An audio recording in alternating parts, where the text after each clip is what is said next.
केस बिस दाखवू राहिलं म्हणजे तुम्ही पण बोलत असाल हे काय आहे? त्याच्या मागे एक कारण आहे, चला बघूया. नमस्कार मित्रांनो, आजचा व्हिडिओ डायरेक्ट सकाळी घरून चालू केला आणि आपण एक काम होतं म्हणून कॉलनीत आलेलो होतो. कारण आपल्याला मोबाईलचं थोडंसं काम होतं, कवर वगैरे घ्यायचं होतं आणि ते स्क्रीन गार्ड वगैरे टाकायचं होतं. ते टाकलं आणि आलो घरी आलो, आवरलं, निघालो क्लासवर. आपल्याला मित्र भेटला आपल्या शाळेतला एकदम जिगरी.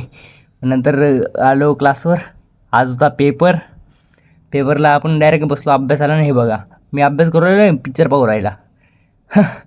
एवढीच मंडळी आलेली आहे. पेपरचा टाईम झाला तरी एवढीच मंडळी आलेली आहे. चला भेटूया पेपरनंतर. पेपर झाल्यावर सर्व मंडळी बघू शकता तुम्ही. आता निघालो आहे घरी निघालो. रस्त्यात झाला पाऊस चालू.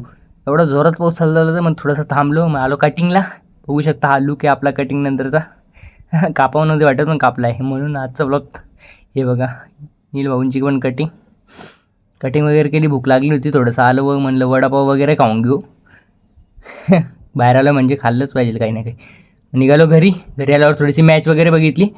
मग चला मग आजचा ब्लॉग तो पूर्ण दिवस गेला आहे आपला क्लास वगैरेमध्ये आणि कटिंग केली म्हणून मी तुम्हाला फ्रंट साईडला दाखवलं होतं. चला मग भेटूया उद्या. आजचा ब्लॉग काय एवढा विशेष नव्हता. चला बाय बाय.